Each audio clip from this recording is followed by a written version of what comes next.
12 वर्षाच्या मुलाचं पहिलं प्रेम होतं 9 वर्षाची मुलगी, जिचा फोटो त्याला गार्डनमध्ये खेळताना सापडला होता. तो मुलगा खूप लहान होता, तरीसुद्धा तो पासपोर्ट फोटो बघून त्याला ती मुलगी खूप आवडली होती. त्याला ती मुलगी एवढी आवडली की त्यानं तिला शोधण्याचा खूप प्रयत्न केला, पण दुर्दैवानं त्याला ती सापडली नाही. पण तो तिचा फोटो नेहमी जपून ठेवत असे. बऱ्याच वर्षाने त्याला इच्छा नसतानाही एका मुलीसोबत लग्न करावं लागतं.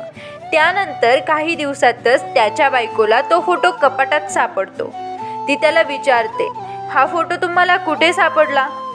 तर तो सांगतो, अगं मी जेव्हा 12 वर्षांचा असताना मी गार्डनमध्ये खेळत असताना मला हा फोटो सापडला. यावर त्याची बायको म्हणते, अहो मी 9 वर्षांची असताना माझा हाच फोटो त्याच गार्डनमध्ये हरवला होता. तर मित्रांनो बघा, जे तुमचं नसतं ते मिळविण्यासाठी तुम्ही कितीही प्रयत्न केले तरी ते तुम्हाला मिळणार नाही. आणि जे फक्त तुमचं असतं ते मिळविण्यासाठी तुम्हाला प्रयत्नच करावे लागणार नाही.